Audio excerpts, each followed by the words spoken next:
Hello student, welcome to my channel. My this video is regarding to your board examination preparation. क्योंकि हमारे बच्चे ना बहुत confuse चल रहे हैं इस समय, उनको समझ में नहीं आ रहा है कैसे पढ़ें, क्योंकि ओवरऑल केमिस्ट्री में आपके चैप्टर ही बहुत सारे हैं और टाइम ड्यूरेशन बहुत कम बची हुई है हमारे पास। 28 फरवरी को आपका एग्जाम है, तो हम लोग स्टार्ट करते हैं। और क्यों देखनी है ये वीडियो वो भी बहुत ध्यान से देखो, क्योंकि ओवरऑल आप क्या करते हो इस समय यूट्यूब में सर्च आउट करते हो कि वन शॉट में हम अपना चैप्टर कैसे कंप्लीट करें, प्रिपरेशन कैसे कंप्लीट करें। This video is helpful for you. क्यों? क्योंकि इस वीडियो में आपके सारे टॉपिक के बारे में डिस्कशन नहीं किया जा रहा है, इनमें केवल उन टॉपिक्स के बारे में डिस्कशन किया जा रहा है जो टॉपिक आपके बोर्ड एग्जामिनेशन में क्वेश्चन को कंसिस्ट करते हैं। तो यहाँ पे हम सिर्फ केवल उन टॉपिक्स को लेंगे, जैसे कि हमारा जो पूरा वीडियो होने वाला है वो वन शॉट वीडियो केवल एक लेक्चर में कंप्लीट नहीं होगा, वो ओवरऑल 4 लेक्चर्स में कंप्लीट होगा। फर्स्ट लेक्चर आपका होगा जिसमें आपके 1 मार्क्स के related question, 2 marks related question आएंगे। सेकंड आपका जो होगा वो थोड़े कॉन्सेप्चुअल क्वेश्चन पे बेस्ड होगा। थर्ड जो हमारा आएगा वो थोड़ा केस बेस्ड स्टडी पे बेस्ड होगा और उसमें थोड़े से हमारे कॉम्पिटेंसी बेस्ड क्वेश्चन होंगे। एंड लास्ट क्वेश्चन के लिए जो हमारा आएगा वो 4 सेशन आएगा। तो इन 4 सेशंस को अगर आप कंप्लीटली देख लोगे तो आपका एक चैप्टर प्रिपेयर हो जाएगा। ऐसे करके जितने भी चैप्टर हैं आपके ओवरऑल 10 चैप्टर्स, उन सारे 10 चैप्टर्स के लिए हम लोग ये वीडियो डालने वाले हैं। तो बहुत पेशेंसफुल तरीके से देखना है आपको, क्योंकि इस समय समझ में नहीं आ रहा ना कि फिजिकल में क्या पढ़ें, ऑर्गेनिक में क्या पढ़ें, इनऑर्गेनिक में क्या पढ़ें। फिजिकल वाला पोर्शन बच्चों को हमारे सबसे ज़्यादा खतरनाक लगता है। क्यों? क्योंकि उसमें सबसे ज़्यादा न्यूमेरिकल है, समझ में नहीं आता है, और थ्योरी का तो कोई नामो निशान नहीं है आपका। तो अभी बहुत पेशेंसफुल तरीके से आपको देखना है, कोई भी खिचड़ी नहीं पकनी चाहिए दिमाग में। आप ध्यान से देखोगे तो आपके जितने भी डाउट्स हैं वो सारे के सारे डाउट्स क्लियर होंगे। यहाँ पे आपका पूरा चैप्टर्स के केवल वो टॉपिक्स कवर किए जा रहे हैं जो टॉपिक आपके बोर्ड एग्जाम्स में आने वाले हैं। तो स्टार्ट करते हैं। हमारा पहला चैप्टर, फर्स्ट चैप्टर है आपका solution. There are 2 major components are present. The first one which is a solute and the second one which is a solvent. अब बच्चा हमारा इसमें कंफ्यूज होता है कि मैम यार कौन सा सॉल्यूट होता है, कौन सा सॉल्वेंट होता है, कौन सा मेजर होता है, कौन सा माइनर होता है। क्योंकि कभी कभी ऐसा होता है ना कि हमारे पास जो ओवरऑल सॉल्यूशन होता है उसमें दोनों इक्वल अमाउंट में होते हैं। जैसे 50% हमारा सॉल्यूट होता है, 50% सॉल्वेंट होता है। तो देखो एग्जाम्पल देती हूँ। सबसे पहले ये पानी का बोतल है, ठीक है। तो पानी के बोतल के अंदर देख रहे हो कि पानी है, तो ये पानी आपका ना अभी ये जो हमारा है वो that is only a solvent. अगर हम इस पे ये आपका शुगर रखा हुआ है, अगर इसमें हम शुगर के कुछ पार्टिकल्स डाल देते हैं और इसको स्टार कर लेते हैं, अगर प्रॉपर्ली आप स्टार कर रहे हो तो आपको पता है कि यहाँ पे शुगर सिरप फॉर्म हो जाएगा। अभी हम यहाँ पे बहुत सारे न्यूमेरिकल पढ़ने वाले हैं, उन न्यूमेरिकल में आपको शुगर सिरप बोलेगा। अगर शुगर सिरप बोलता है ना तो आपको वहाँ फॉर्मूला यूज करना है C12H22O11, और उसमें पानी मिक्स है, that is the aqueous solution of sugar. तो अभी हम लोग अगर इसको स्टार्ट कर रहे हैं, सब पानी को डिसॉल्व कर रहे हो, तो आप खुद सोचो शुगर के पार्टिकल्स कैसे हैं, कम क्वांटिटी में। अगर कम क्वांटिटी में है तो इसका मतलब है कि आपका जो सॉल्यूट है वो हमेशा आपको माइन्यूट क्वांटिटी में मिलेगा, कम क्वांटिटी में मिलेगा, और जो सॉल्वेंट मिलेगा वो आपको मेजर क्वांटिटी में मिलेगा। अभी यहाँ पे सॉल्यूशन के बेसिकली हमारे 3 टाइप्स होते हैं, solid solution, liquid solution, gaseous solution. तो हमें यहाँ पे ये देखना है कि जो सॉल्वेंट है वो ऑलवेज आपको मेजर क्वांटिटी में मिले। अभी यहाँ पे तो हमने एग्जांपल पे बात कर ली किसकी, पानी और शुगर की। अगर हम दूसरा एग्जांपल से गोल्ड की ज्वेलरी वेयर करते हैं, तो कभी कभी होता है कि जो ज्वेलर्स वगैरह होते हैं वो गोल्ड की ज्वेलरी में बहुत दूसरे कंपोनेंट्स को मिक्स कर देते हैं, उसमें कॉपर मिला दिया। तो कॉपर मिला दिया तो कॉपर कम क्वांटिटी में मिलाएंगे ना, कॉपर ज्यादा क्वांटिटी में तो मिलाएंगे नहीं। तो वहां पे कॉपर इज अ सॉल्यूट और आपका जो गोल्ड होगा that is a solvent and that is a overall solution. तो सॉल्यूशन तो आपको समझ में आ गया। अब सॉल्यूशन में डिस्कस करने वाले हैं हम इन टॉपिक्स के बारे में। आपका फर्स्ट लेक्चर होगा अबाउट द कंसंट्रेशन टर्म। आपका जो फर्स्ट क्वेश्चन पूछा जाता है, जो 1 और 2 नंबर के क्वेश्चंस होते हैं वो आपके इन टॉपिक से कवर होते हैं, जिसमें आपका कंसंट्रेटेड टर्म है। सेकेंड टॉपिक है आपका कॉलिगेटिव प्रॉपर्टी। थर्ड टॉपिक आपका होने वाला है लॉस के बारे में, and the fourth one topic is about the any miscellaneous topic, जहां पे आपके बहुत सारे मिक्स टॉपिक आने वाले हैं। हम लोग कंसंट्रेशन टॉपिक्स के बारे में, कंसंट्रेटेड टर्म्स। तो firstly we are talking about the concentration होती क्या है।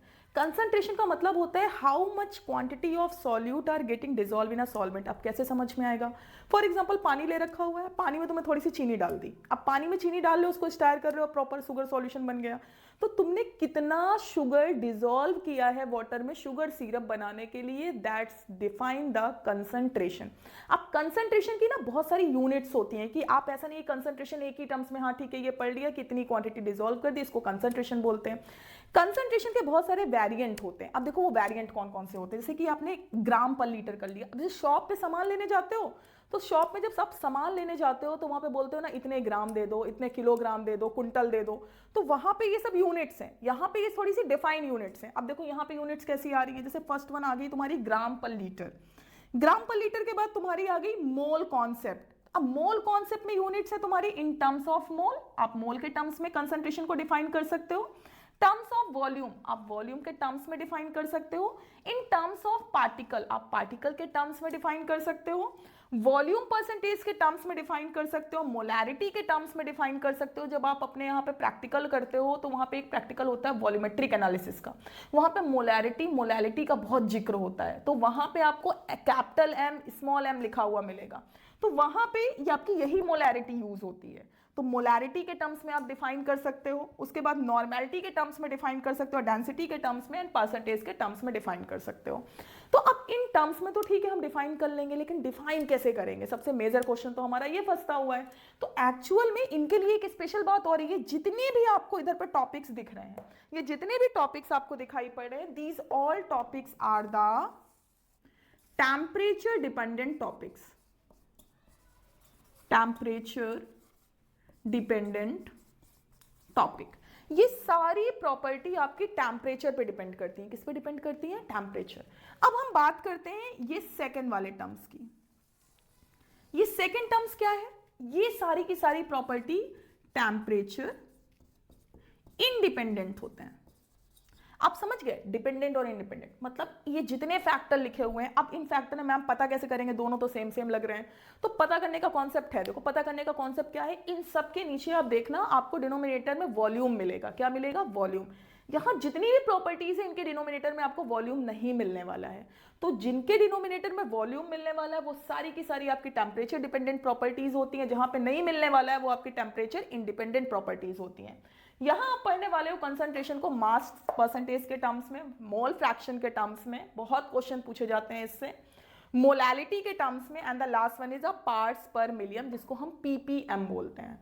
तो कंसंट्रेशन ओवरऑल आपका इतने टॉपिक्स के बारे में होने वाला है। होप सो आपको समझ में आ गया होगा कंसंट्रेशन क्या होता है, कितना क्वांटिटी डिसॉल्व करना है, और वो क्वांटिटी हमारी कौन सी यूनिट में है, that is fully depend upon the concentration. And concentration में इन टॉपिक्स के बारे में हम न्यूमेरिकल्स की बात करते हैं। स्टार्ट करते हैं आपका फर्स्ट नंबर का क्वेश्चन, 1 नंबर और 2 नंबर से। आपको फैक्टर्स दिखाई पड़ रहे हैं, वो सारे के सारे फैक्टर्स आपके टेम्परेचर डिपेंडेंट प्रॉपर्टीज होती हैं। टेम्परेचर डिपेंडेंट प्रॉपर्टी में सबसे पहली प्रॉपर्टी है आपकी ग्राम पर लीटर, जिसमें कंसंट्रेशन आपकी डिफाइन होती है ग्राम पर लीटर पे। अब ग्राम पर लीटर में क्या होता है, तो how much number of solute, ये नंबर ऑफ सॉल्यूट आपके किस में होने चाहिए? Gram. How much quantity which is taken in gram, मतलब कितने ग्राम शुगर आपकी डिसॉल्व हो रही है वाटर पे। और ये जो वाटर होना चाहिए, इसका जो वॉल्यूम होना चाहिए, that is also taken in a litre. तो how much gram of solute dissolve in a per litre of solution, that is called the gram per litre. आपका ये किस में होना चाहिए? वॉल्यूम, लीटर में, and this quantity is always taken in a gram. This is your first formula where the concentration taken in gram per litre. Second आपका आता है मोल कॉन्सेप्ट, जिसमें आपकी क्वांटिटी पूछी जाती है in the terms of mole. In terms of moles में आपके 3 फैक्टर्स हैं, जिसमें है इन मास, जिसमें आपको मोल फाइंड आउट करना होता है मास के टर्म पे। सेकेंड आपका होता है जिसमें standard temperature pressure at STP पूछता है। और थर्ड है जहां पे आपका पार्टिकल्स के टर्म पे पूछता है। पार्टिकल्स के टर्म में हो सकता है आपको कोई पार्टिकल्स के टर्म में दिया हो सकता है क्वेश्चन में आपको जो सॉल्यूट है वो ग्राम के टर्म्स में दिया हो, जिसमें आपके नंबर्स हो, जिसमें आपके एटम्स हो, जिसमें आपके मॉलिक्यूल्स हो। तो अगर एटम, मॉलिक्यूल्स नंबर्स के फॉर्मेट में दिया हुआ है तो आपका ये फॉर्मूला यूज होगा। अगर स्टैंडर्ड टेम्परेचर प्रेशर एसटीपी दिया हुआ है तो एसटीपी में आपका ये फॉर्मूला यूज होगा। और अगर मास के टर्म पे है तो सिंपल है, आपका जो क्वांटिटी है आपकी डब्ल्यू की वो किस में होनी चाहिए? ग्राम में। एंड दिस वन इज और molar mass. So these all about the number of moles. अगर नंबर ऑफ मोल्स आपको मास के टर्म में आइडेंटिफाई करने हैं तो W/M फाइंड आउट करोगे। एसटीपी फाइंड आउट करना है तो volume percentage upon 22.4 find out करोगे, दैट इज अ लीटर। इसके बाद है आपका इन पार्टिकल्स के टर्म में है, अगर यहां पे आपका एटम्स है, मॉलिक्यूल्स है, तो आपका find out n upon Na यहां पे क्या है? That is Avogadro number. Avogadro number का जो वैल्यू होता है, दिस वन इज 6.022 × 10⁻23।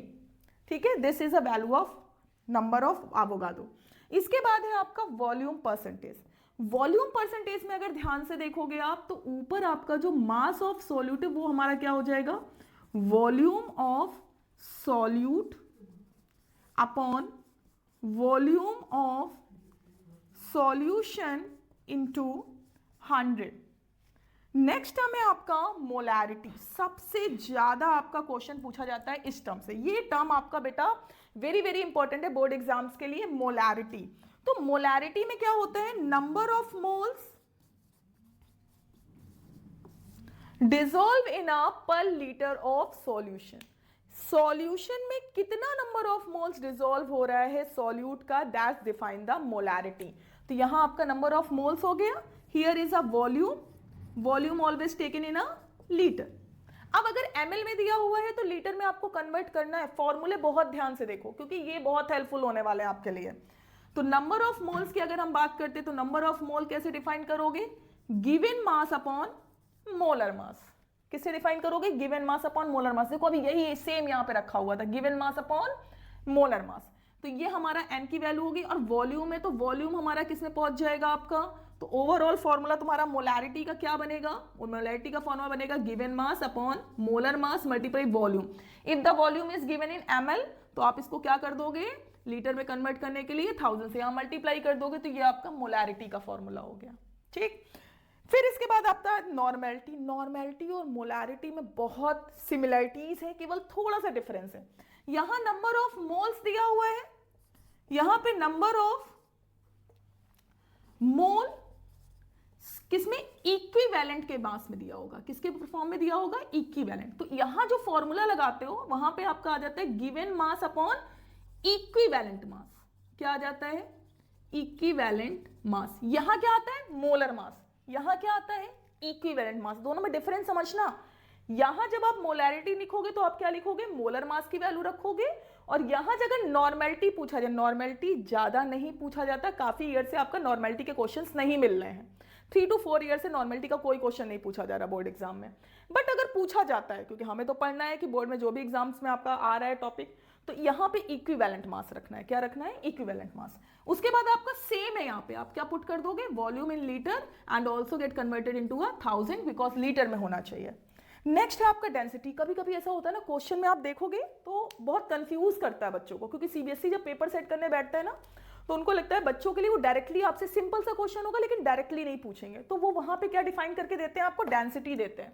अगर डेंसिटी गिवन है तब कैसे करोगे, तो आपको पता है density is equal to mass upon volume. तो आप वहां पे डेंसिटी की वैल्यू रख करके आप मास और वॉल्यूम को फाइंड आउट कर सकते हो। तो यहां अगर डेंसिटी गिवन है तो आपको ये फॉर्मूला पुट करना ही करना है।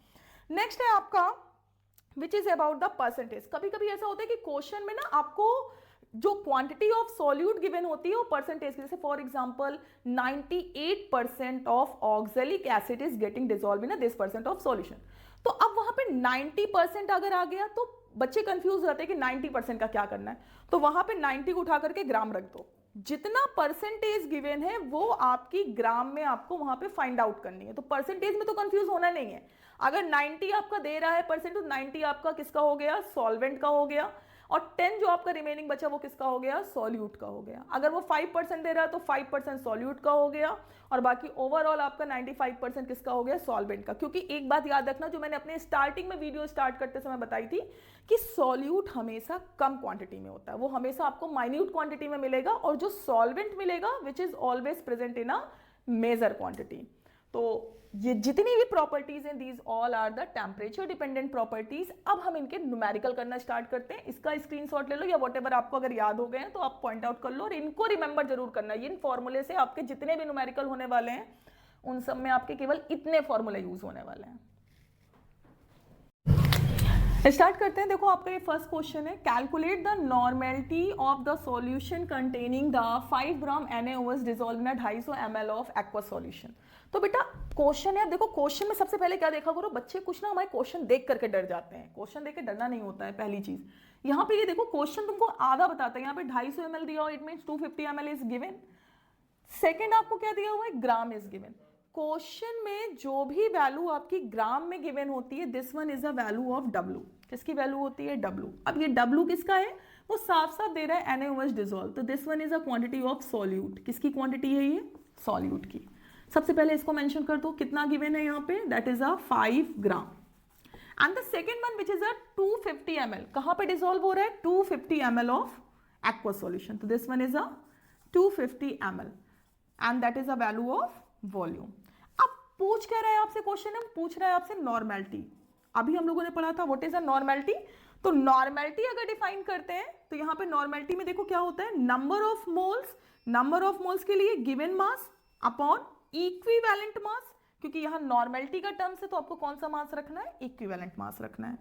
इसके बाद वॉल्यूम रखना है, वॉल्यूम आपका लीटर में होना चाहिए, बट यहाँ पे वैल्यू किस में दी हुई है, ml में, तो आप यहाँ पे किसका मल्टीप्लाई कर लोगे, 1000 का मल्टीप्लाई कर लोगे। Now put the value, here is the value of 5, this one is 1000 and the equivalent mass यहाँ पे NaOH का, जिनको मास निकालना नहीं आता है भाई, यहाँ पे देखो NaOH, सोडियम है आपका, सोडियम का कितना होगा, दिस वन इज अ 23, इसके बाद ऑक्सीजन आपका 16, हाइड्रोजन आपका 1, ओवरऑल सॉल्व कर दोगे, दिस वन इज अ 40। फिर इसके बाद हम बात करते हैं तो ये 40 आपका यहाँ पे आ गया, वॉल्यूम की वैल्यू देयर इज 250 ml, आप इसको सॉल्व कर लोगे, आपका आंसर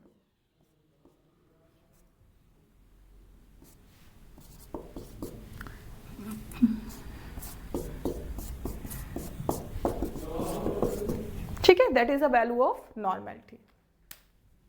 ठीक, आप स्टार्ट करते हैं सेकंड क्वेश्चन। सेकंड क्वेश्चन में बेटा आपका देखो, मैंने बोला ना सबसे पहले क्वेश्चन देखो, क्वेश्चन में है 49 ग्राम, तो ग्राम में जो भी गिवन है that is a value of W। ये अंडरस्टूड है, कुछ सोचना नहीं है, अगर क्वेश्चन में कोई वैल्यू आपकी ग्राम में गिवन है इसका मतलब है कि आप समझ जाओ that is a value of W।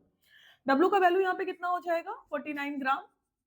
100 ml of aqua solution बोल रहा है, it means here the value of volume which is given the 100 ml। Simple सा कुछ नहीं करना है, केवल आपको फॉर्मूला लगाना है मोलैरिटी का। तो मोलैरिटी आपकी किसमें होती है, गिवन नंबर ऑफ मोल, वो जिसमें होने चाहिए किसमें, W आपका किसमें होना चाहिए, ग्राम में। यहाँ पे नंबर ऑफ मोल के लिए यहाँ पे मोलर मास होगा, क्या होगा, मोलर मास। तो मोलर मास यहाँ देखो, सबसे पहले ये देखा करो अब मोलर मास कैसे निकालोगे, तो यहाँ पे देखा करो कोई फॉर्मूला गिवन है क्या, तो यहाँ पे फॉर्मूला गिवन है H2SO4। H2SO4 का जो मोलर मास होता है, अगर उसको फाइंड आउट करोगे, हाइड्रोजन 1 क्वांटिटी 2, सल्फर आपका एटॉमिक नंबर कितना होता है 16, 16 का डबल करो कितना हो जाएगा 32, ऑक्सीजन का 8, 8 का डबल करोगे 16, और यहाँ पे क्वांटिटी कितनी है 4, ओवरऑल सॉल्व कर लोगे तो द वैल्यू इज 98। कितना आ जाएगा आपका 98, तो यहाँ पे इसकी वैल्यू कितनी आ जाएगी 98। W की वैल्यू कितनी गिवन है क्वेश्चन में 49, और यहाँ पे वॉल्यूम कितना गिवन है 100 ml, ml में गिवन है, बट क्वेश्चन में किसमें लिखते हो आप, लीटर में, तो आप उसको लीटर में कन्वर्ट कर लो 1000। इसको सॉल्व कर लो, जब आप सॉल्व करोगे इसको तो आपका आंसर आ जाएगा, आंसर आपका 5 इज योर आंसर। तो यहाँ पे जो मोलैरिटी की स्टूडेंट ये है आपका नेक्स्ट न्यूमेरिकल। अब देखो इस न्यूमेरिकल में सबसे पहले क्वेश्चन को स्टार्टिंग से देखो करना क्या है, सॉल्यूशन ऑफ द ग्लूकोज। पहली इंफॉर्मेशन आपको क्या दे रहा है, वो glucose. Firstly you have to write the formula of glucose C6H12O6।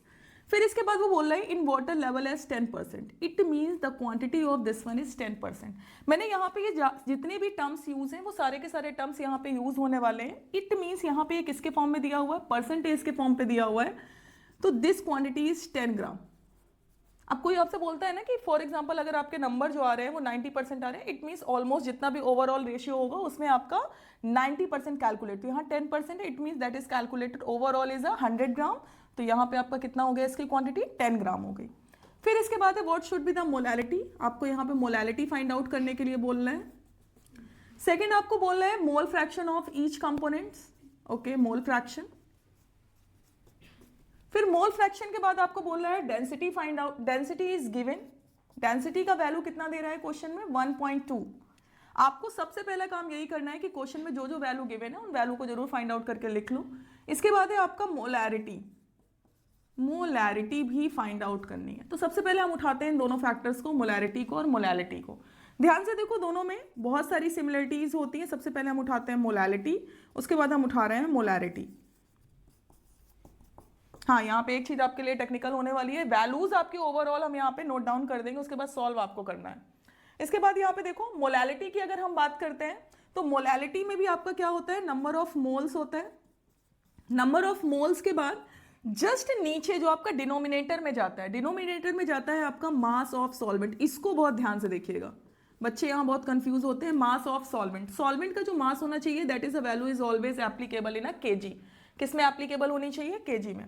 Second आप आ रहे हो मोलैरिटी में, यहाँ पे भी आपका नंबर ऑफ मोल्स है। नंबर ऑफ मोल्स के बाद यहाँ पे आपका मास ऑफ सॉल्वेंट नहीं है, यहाँ पे वॉल्यूम है।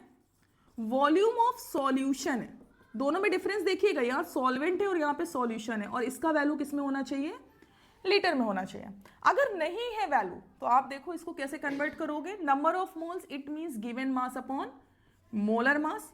यहाँ पे आपका मास ऑफ सॉल्वेंट रखा हुआ है तो आप यहाँ पे लिख दो कि सॉल्वेंट का मास है, और इसके बाद अगर ये ग्राम में है तो आप उसका 1000 से क्या कर दोगे? मल्टीप्लाई। सेकेंड आप यहाँ पे देख रहे हो सेम वैल्यू एप्लीकेबल कर रहे हो W अपॉन M, और यहाँ पे आप देखो मोलैरिटी की वैल्यू में क्या लिखे हैं? वॉल्यूम। तो यहाँ पे आपका वॉल्यूम अगर नहीं है ये लीटर में तो आप यहाँ पे क्या कर दोगे? 1000। अब आपका फॉर्मूला यहाँ पे एप्लीकेबल हो गया। अब हम देखते हैं क्वेश्चन में। सबसे पहले आपको फाइंड आउट करने के लिए दे रहा था मोलैलिटी। तो बेटा मोलैलिटी में गिवन मास, क्वेश्चन में गिवन मास कितना था? 10। मोलर मास कितना था? अगर हम बात करते हैं मोलर मास की तो मोलर मास कहां से आता है? ये देखो, ये किसकी वैल्यू दी हुई है? ग्लूकोज की वैल्यू दी हुई है। ग्लूकोज का मोलर मास, कार्बन आपका 6 होता है, 6 का double 12, quantity is how much? 6। Hydrogen 1, quantity is 12, then the oxygen that is 16, the value is 6। अब आप उसको अगर ओवरऑल सॉल्व करोगे तो यहाँ पे वैल्यू कितनी आ जाएगी? 180। तो यहाँ पे इसका मोलर मास कितना हो गया? 180। 180 के बाद वो बोल रहा है यहाँ पे mass of solvent. Mass of solvent, तो अब हम मास ऑफ सॉल्वेंट कैसे निकालेंगे? तो देखो अभी मैंने जब आपको स्टार्टिंग किया था चैप्टर की तब हमने बताया हुआ था कि सॉल्यूशन क्या होता है? Solution having the 2 component and more than 2 components. चीनी को हमने किस में मिला दिया था? पानी में। तो यहाँ पे पानी में वो क्या मिला रहा है? पानी में वो ये मिला रहा है ग्लूकोज। तो आपका सॉल्यूशन में कितने कंपोनेंट्स है? 2 कंपोनेंट्स है, सॉल्यूट प्लस सॉल्वेंट। हमें किसका चाहिए? सॉल्वेंट का चाहिए। ओवरऑल सॉल्यूशन कितना होता है? 100। सॉल्यूट का आपका मेंशन है, कितना मेंशन है? 10। तो आपको भी पता है कि सॉल्वेंट का कितना हो जाएगा? सॉल्वेंट का हो जाएगा यहाँ पे 90 ग्राम। कितना हो जाएगा? 90 ग्राम। यहाँ पे आप इस वैल्यू को एप्लीकेबल कर दो 90 ग्राम। क्लियर हो गया इतना? इसके बाद ये ग्राम में आपको पता है कि वैल्यू किस में होनी चाहिए? केजी में। तो आप उसको क्या कर दोगे? आपका आंसर। ठीक है, that is your first one. And second one is about the molarity. अब मोलैरिटी कैसे फाइंड आउट करोगे? Same, given mass is how much? 10। इसके बाद मोलर मास आपका कितना है? यही वाला होगा, दिस इज 180। इसके बाद अगर हम बात करते हैं वॉल्यूम ऑफ द सॉल्यूशन की, तो वॉल्यूम हमारा कितना होगा? वॉल्यूम के लिए यहाँ पे देखो कहीं आपको वॉल्यूम नहीं गिवन है, तो आप एप्लीकेबल करोगे क्योंकि यहाँ डेंसिटी गिवन है। डेंसिटी इज इक्वल टू क्या होता है? मास अपॉन वॉल्यूम। ये फॉर्मूला आपको यूज करना है अगर डेंसिटी गिवन है। अब देखो इन टर्म्स में आपको डेंसिटी भी दे रहा है। अगर क्वेश्चन में डेंसिटी गिवन है तो बच्चों को नहीं लगता पता नहीं वॉल्यूम कहां से आएगा। तो वॉल्यूम इज इक्वल टू क्या हो जाएगा? Mass upon density. अब मास की वैल्यू क्या रखें? तो ओवरऑल मास जो हमारा सॉल्यूशन का होता है दिस वन इज 100 ग्राम। कितना होता है? 100 ग्राम। और डेंसिटी यहां पे कितनी गिवन है क्वेश्चन में? This is 1.2। कितनी गिवन है? 1.2। आप इसको सॉल्व कर लोगे तो यहां से आपका किसकी वैल्यू आ जाएगी? यहां से आपकी वॉल्यूम की वैल्यू आ जाएगी। इसी वॉल्यूम की वैल्यू को आप यहां पे लिख लोगे। अब देखो इस वैल्यू को, क्वेश्चन को लास्ट में 1.2 और 100 आपका कहां चला जाएगा? ऊपर चला जाएगा। फिर इसके बाद अब हम यहाँ पे क्या कर रहे हैं? ये जो वैल्यू आपकी आएगी ये वैल्यू भी किस में होगी? ml में होगी। तो ml वाली वैल्यू, अब कहते मैम आपको कैसे पता कि वैल्यू ml में होगी? तो यहाँ पे ध्यान से देखो क्वेश्चन में क्या गिवन है? यहाँ पे ग्राम पर ml। इट मींस वैल्यू यहाँ पे किस में गिवन है? ml में गिवन है। तो इसको लीटर में कन्वर्ट करने के लिए क्या करोगे? 1000 से मल्टीप्लाई कर दोगे, यहाँ पे आपका इसका आंसर आ जाएगा। अभी आपने कितने फाइंड आउट कर लिया? मोलैलिटी फाइंड आउट कर लिया, मोलैरिटी फाइंड आउट कर लिया। Last one is about the mole fraction. तो अब हम बात करते हैं मोल फ्रैक्शन की। मोल फ्रैक्शन को हम लोग एक्स से डिटरमाइन करते हैं। देखो कुछ फॉर्मूले आपके बाद में हो रहे हैं, तो फॉर्मूले इसीलिए ब्रीफली हम आपको डिस्क्राइब कर रहे हैं। यहां पे हम किसकी बात करें? Mole fraction. मोल फ्रैक्शन आपका एक्स से डिटरमाइन कर रहा है, और वो क्या बोल रहा है मोल फ्रैक्शन में? ईच कंपोनेंट का मतलब है उसको ग्लूकोज का भी चाहिए और किसका चाहिए? वाटर का भी चाहिए। तो ग्लूकोज का चाहिए तो यहां पे मेंशन कर दिया करो C6H12O6। इसका मतलब होता है जिसका भी आपको मोल फ्रैक्शन निकालना होता है उसका number of mole upon total number of moles.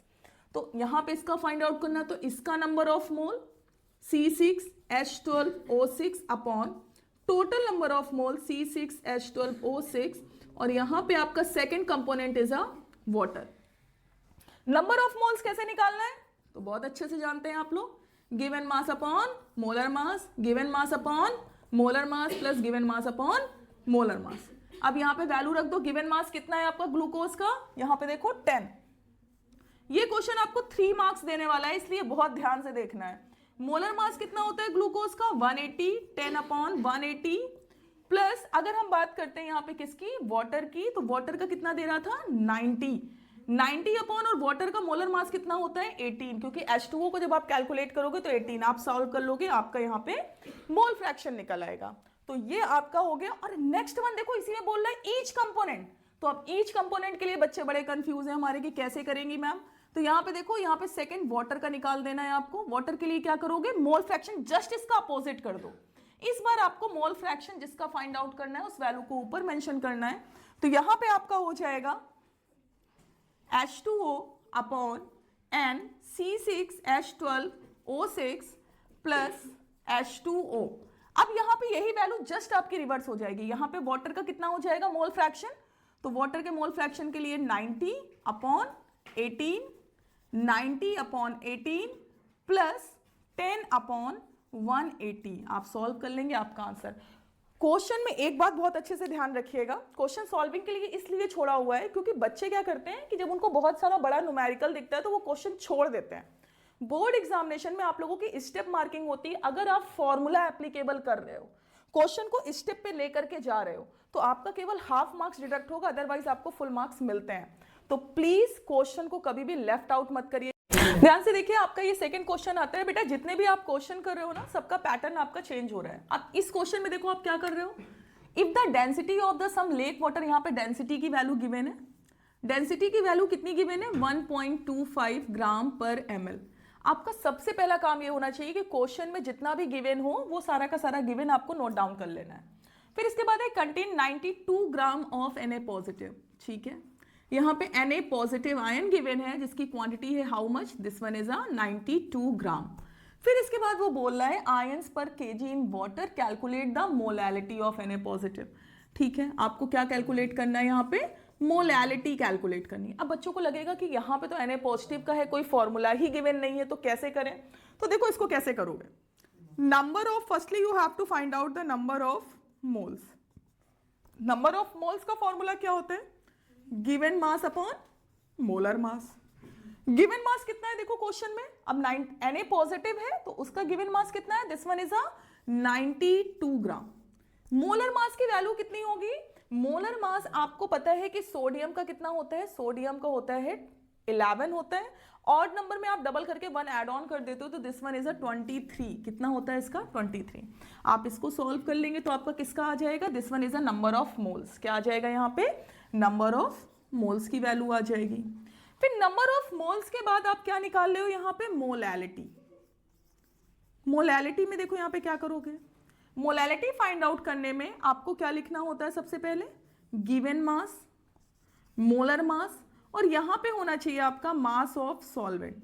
यहां क्वेश्चन में देखो ये किसमें गिवन है, ग्राम में गिवन है, तो इसका मतलब है कि आप इसको केजी में कन्वर्ट करने के लिए 1000 से क्या कर दोगे, मल्टीप्लाई कर दोगे।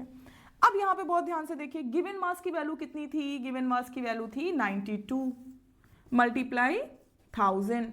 मोलर मास की वैल्यू कितनी थी 23। मास ऑफ सॉल्वेंट कितना होगा, ओवरऑल कितना है 100 में अगर आप 92 माइनस कर दोगे तो कितनी वैल्यू आ जाएगी, वैल्यू आ जाएगी आपकी 8। कितनी आ जाएगी वैल्यू आपकी 8।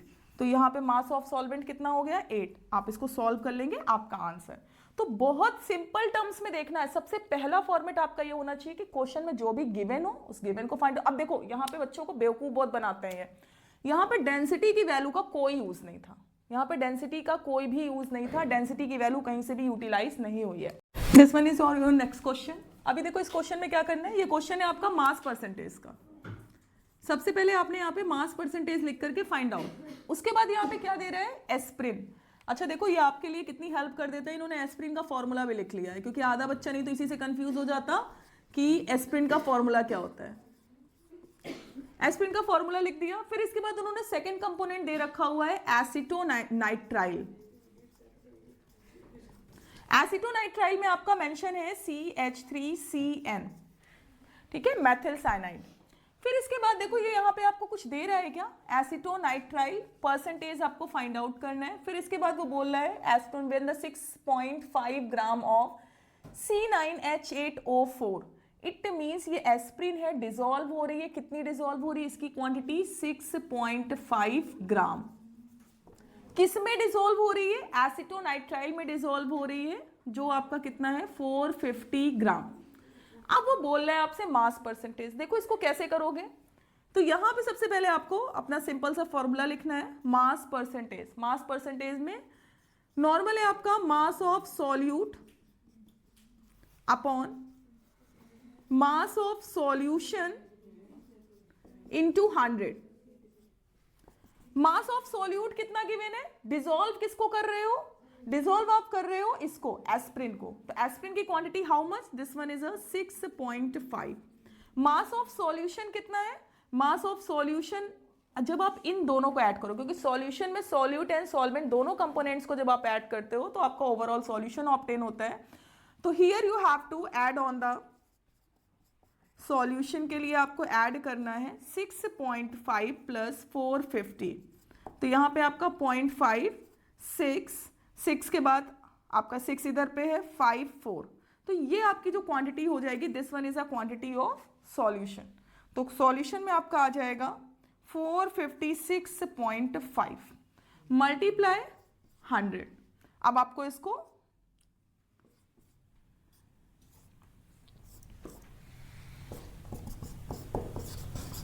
ठीक है, ये आपका मास परसेंटेज है, लास्ट में आपको परसेंटेज फाइंड आउट कर देना है।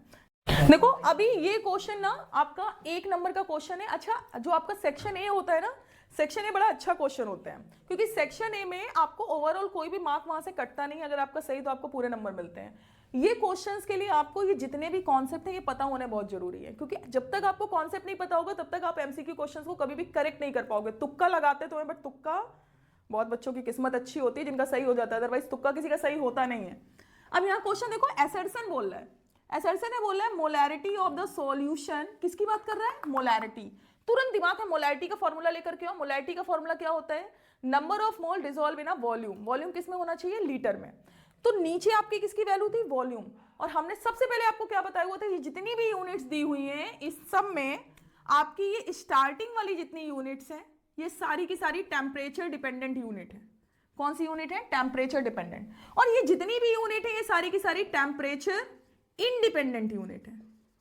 मींस इन सब के लिए तो टेम्परेचर आपका वैलिड होता है और इन किसी भी यूनिट के लिए टेम्परेचर वैलिड नहीं होता है। आप क्या तो पेपर में भूल जाए तो कैसे करें, उसके लिए भी हमने आपको बताया हुआ था कि टेम्परेचर डिपेंडेंट प्रॉपर्टी वो होती है जिसके डिनोमिनेटर में वॉल्यूम आता है। किसमें आता है, डिनोमिनेटर में वॉल्यूम आता है। आप ध्यान से देखो, मोलैरिटी के डिनोमिनेटर में क्या मिल रहा है आपको, वॉल्यूम मिल रहा है। हमको यही समझ में आ गया कि ये हमारी कौन सी प्रॉपर्टी हुई, टेम्परेचर डिपेंडेंट प्रॉपर्टी हुई। अब क्वेश्चन पढ़ लो, molarity of the solution in the liquid state changes with temperature. सही बात है, टेम्परेचर के साथ चेंज हो रहा है बिकॉज टेम्परेचर डिपेंडेंट प्रॉपर्टी है। रीजन क्या बोल रहा है, the volume of solution changes with change in the temperature. Of course temperature dependent property है, कब चेंज होगा, जब टेम्परेचर की वैल्यू चेंज हो जाएगी।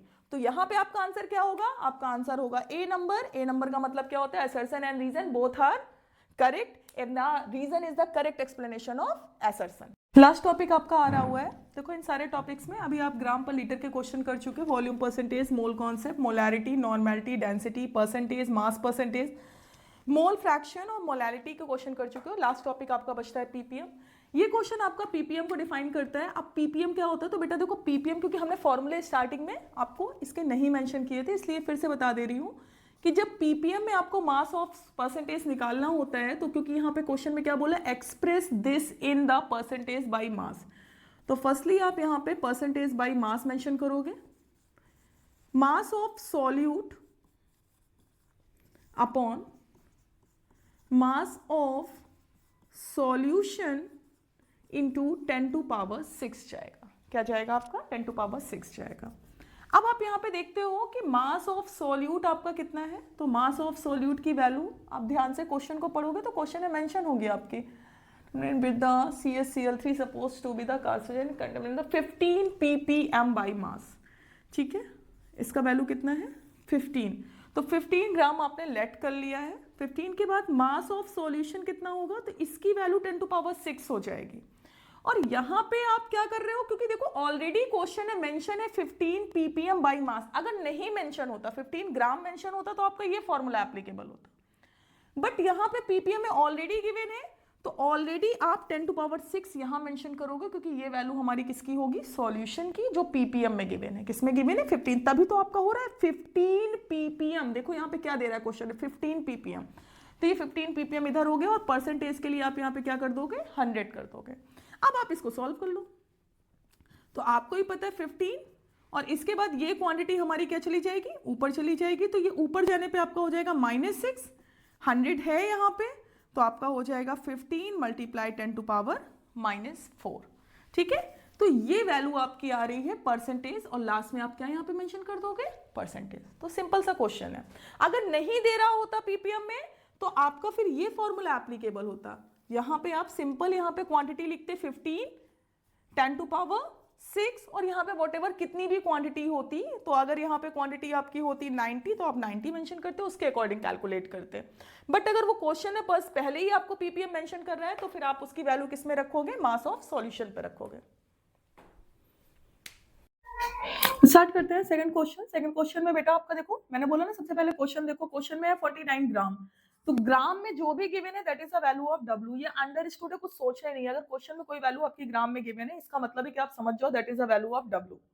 डब्ल्यू का वैल्यू यहाँ पे कितना हो जाएगा, 49 ग्राम। 100 ml ऑफ एक्वा सॉल्यूशन बोल रहा है, it means here the value of volume which is given the 100 ml।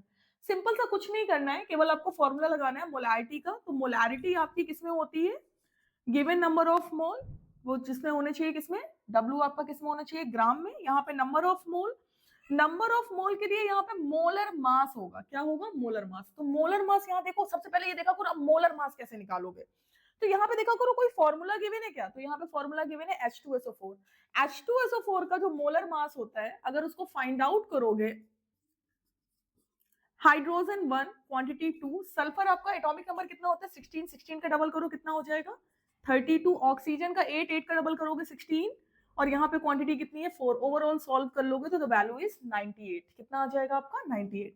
तो यहाँ पे इसकी वैल्यू कितनी आ जाएगी 98। डब्ल्यू की वैल्यू कितनी गिवन है क्वेश्चन में 49, और यहाँ पे वॉल्यूम कितना गिवन है 100 ml। ml में गिवन है, बट क्वेश्चन में किसमें लिखते हो आप, लीटर में, तो आप उसको लीटर में कन्वर्ट कर लो 1000।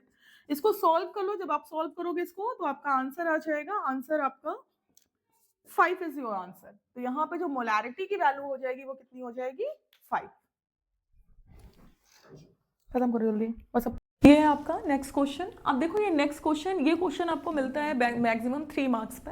देखो इसमें क्वेश्चंस थोड़ा सा, सबसे पहले आप देखोगे एंटी फ्रीज सॉल्यूशन और प्रिपेयर द 222.6 ग्राम, किसका दे रहा है ये, फ्रॉम ऑफ इथाइलिन ग्लाइकॉल। तो सबसे पहले मेंशन करो इथाइलिन ग्लाइकॉल को, उसने आपको फॉर्मूला दे रखा हुआ है C2H4OH। फिर इसके बाद OH का क्या दे रखा हुआ है ट्वाइस, इट मीन्स इसका फॉर्मूला होता है बेटा CH2OH। ठीक है, ये आपका इथाइलिन ग्लाइकॉल का फॉर्मूला है। क्वांटिटी कितनी दे रखी हुई है 222.6 ग्राम। फिर इसके बाद दे रखा हुआ है 200 ग्राम ऑफ वाटर।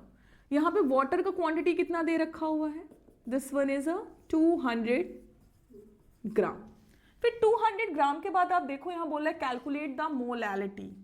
आप सबसे पहले वही मेंशन करो, सबसे ज्यादा पूछे जाने वाले क्वेश्चन है आपके molality and molarity from the concentration terms and the questions which are related to the density. ये क्वेश्चंस आपके सबसे ज्यादा पूछे जाते हैं। अब यहाँ पे देखो आप मोलैलिटी की अगर बात कर रहे हो, फिर इसके बाद बोला डेंसिटी। ठीक है, क्वेश्चन में डेंसिटी का वैल्यू दे रखा हुआ है 1.072 ग्राम पर ml। फिर इसके बाद वो बोल रहा है then what shall be the molarity of the solution. Question में आपको सेकेंड टर्म्स वो पूछ रहा है मोलैरिटी के बारे में।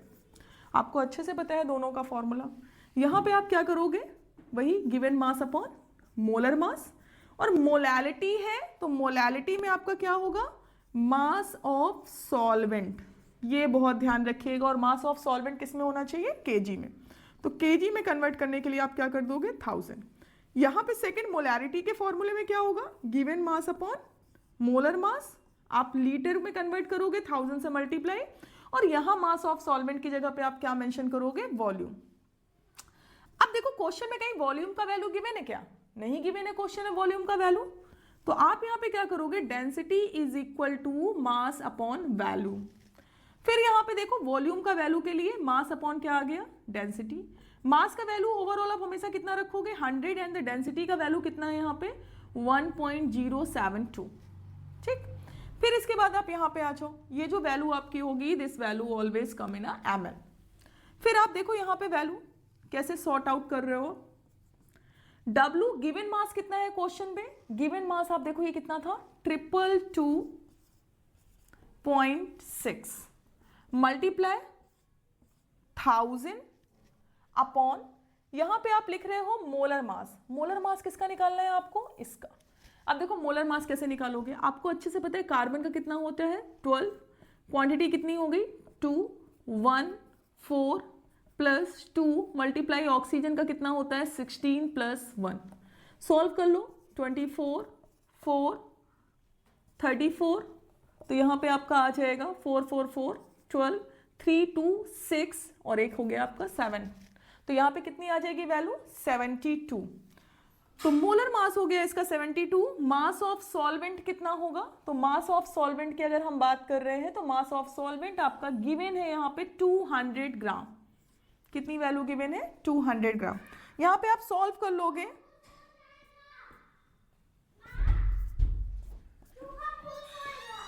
तो यहां पे वैल्यू आएगी आपकी 17.95। कितनी आएगी 17.95। This is a value of molality. ठीक है, ये किसकी वैल्यू है आपकी, मोलैलिटी की वैल्यू है। अब सेकेंड टर्म्स में आप आते हो मोलैरिटी में, तो गिवन मास कितना है आपका 222.6 मल्टीप्लाई 1000 अपॉन, यहां पे अभी आपने सॉर्ट आउट किया था मोलर मास। इसके बाद वॉल्यूम, तो वॉल्यूम आप देखो यहाँ पे क्या एप्लीकेबल कर रहे थे, मास अपॉन डेंसिटी। तो इसका मतलब है कि यहाँ पे आपका हो जाएगा 100 और ये वैल्यू आपकी आ जाएगी यहाँ पे 1.072। आप इसको सॉल्व करोगे तो सॉल्व करने में 9.1 कितनी वैल्यू आ रही है आपकी यहाँ पे 9.1। ये किसकी वैल्यू आएगी, ये वैल्यू होगी मोलैरिटी। तो मोलैरिटी की वैल्यू यहाँ पे कितनी आई 9.1 m और यहाँ पे मोलैलिटी की वैल्यू कितनी आई। ठीक है, स्टार्टिंग में मैंने आपको बताया हुआ था कि हमारा जो फर्स्ट वीडियो होने वाला है वो किसके बारे में होने वाला है, about the concentration topic. Concentration topic में हम लोगों ने कितने टॉपिक्स पढ़े, कंसंट्रेशन टॉपिक में हम लोगों ने 2 टॉपिक पढ़े। First topic which are dependent properties of the temperature and the second one properties which are not dependent upon the temperature. तो टेम्परेचर डिपेंडेंट आपने देखा, उससे आपका असर्शन रीजन वाला क्वेश्चन नहीं बन रहा है। सेकंड आपने टॉपिक देखे जहां पे टेम्परेचर इंडिपेंडेंट प्रॉपर्टीज होती है। सबसे ज्यादा आपको यहाँ पे मेंशन करके रखना हुआ है कि कुछ प्रॉपर्टी जिसमें डिनोमिनेटर में वॉल्यूम आता है वो हमारी टेम्परेचर डिपेंडेंट होती है, जिनमें वॉल्यूम नहीं आता है वो टेम्परेचर इंडिपेंडेंट प्रॉपर्टीज होती है। न्यूमेरिकल सबसे ज्यादा आपका किन टॉपिक से पूछा जा रहा था, सबसे ज्यादा टॉपिक आपका आ रहा था मोलैरिटी, सेकंड टॉपिक था आपका डेंसिटी, थर्ड टॉपिक था आपका mole fraction and the next one topic is molality. लेकिन पढ़ने आपको ये सारे टॉपिक है क्योंकि इन सारे टॉपिक से कभी कभी ऐसा होता है कि 1 नंबर का क्वेश्चन पूछ लिया जाता है। तो फर्स्ट वीडियो आपका इन सारे टॉपिक्स के बारे में, इन टॉपिक्स को पढ़ लीजिएगा। लास्ट में आपको क्वेश्चंस के कुछ 10 क्वेश्चंस की सीट दे दी जाएगी, उन क्वेश्चंस को देख लीजिएगा, रिवाइज कर लीजिएगा। अगर कोई भी प्रॉब्लम आती है, कुछ भी आपको समझ का यहाँ पे फाइंड आउट करना है मोलैरिटी। मोलैरिटी देखो यहाँ पे कितनी है 9.8%। तो आप सिंपली यहाँ पे मेंशन कर दोगे, अच्छा कैलकुलेट द मोलैरिटी, मोलैरिटी आपको कैलकुलेट करनी है। फिर इसके बाद यहाँ पे दे रहा है 9.8%, ठीक है 90.8%। अब आपको पता है ना 9.8% है तो इसको आप कितना कर लोगे 9.8 ग्राम। फिर इसके बाद किसकी क्वांटिटी है ये, this one is a value of H2SO4। Density का वैल्यू आपको क्वेश्चन में दे रहा है, डेंसिटी का वैल्यू कितना दे रहा है क्वेश्चन में 1.02 ग्राम पर ml। आइए कैलकुलेट करते हैं। सबसे पहले आप फाइंड आउट कर लो फॉर्मूला मोलैरिटी। मोलैरिटी के लिए क्या होता है, number of moles, number of moles के बाद आपका यहां पे क्या आ जाएगा वॉल्यूम। वॉल्यूम आपका यहां पे ध्यान से देखो ये ml में गिवन है, इसका मतलब है कि वॉल्यूम की वैल्यू भी किस में आएगी ml में। अब जब वॉल्यूम की वैल्यू ml में आएगी तो लीटर में कन्वर्ट करने के लिए क्या कर लोगे 1000 से मल्टीप्लाई यहीं पे कर लोगे। फॉर्मूले को और थोड़ा सा डिस्क्राइब कर लो, number of mole it means given mass upon molar mass, volume 1000। W है आपके पास कितना है 9.8। यहां पे इसकी वैल्यू कितनी हो गई 1000। मोलर मास कितना है H2SO4 का बेटा देखो, अगर नहीं होता तो आप कैलकुलेट कर लेते, बट उन्होंने क्वेश्चन में आपको दे रखा हुआ है this is the value is 98। फिर इसके बाद वॉल्यूम। वॉल्यूम के लिए आपको पता है कि डेंसिटी की वैल्यू गिवन है, तो आपका यहां पे आ जाएगा density is equal to mass upon volume. So volume is equal to क्या हो जाएगा मास अपॉन डेंसिटी। यहीं पे एप्लीकेबल कर दो, मास की वैल्यू यहां पे लिखो, डेंसिटी की वैल्यू कहां चली जाएगी ऊपर, तो आपका यहीं पे आ जाएगा 9.8 1000, डेंसिटी का वैल्यू 1.02 यहां पे देखिए, और उसके बाद दिस इज अ 98, और यहां पे आपका मास कितना आप ले लोगे 100। सॉल्व कर लीजिए इसको, तो आपका आंसर आ जाएगा 1.02। This is a value of molarity. ठीक है, तो अगर आपका क्वेश्चन कभी इस टर्म में पूछा जा रहा है तो आप उसको ऐसे सॉल्व कर देंगे। एक लास्ट टॉपिक बचा है पीपीएम।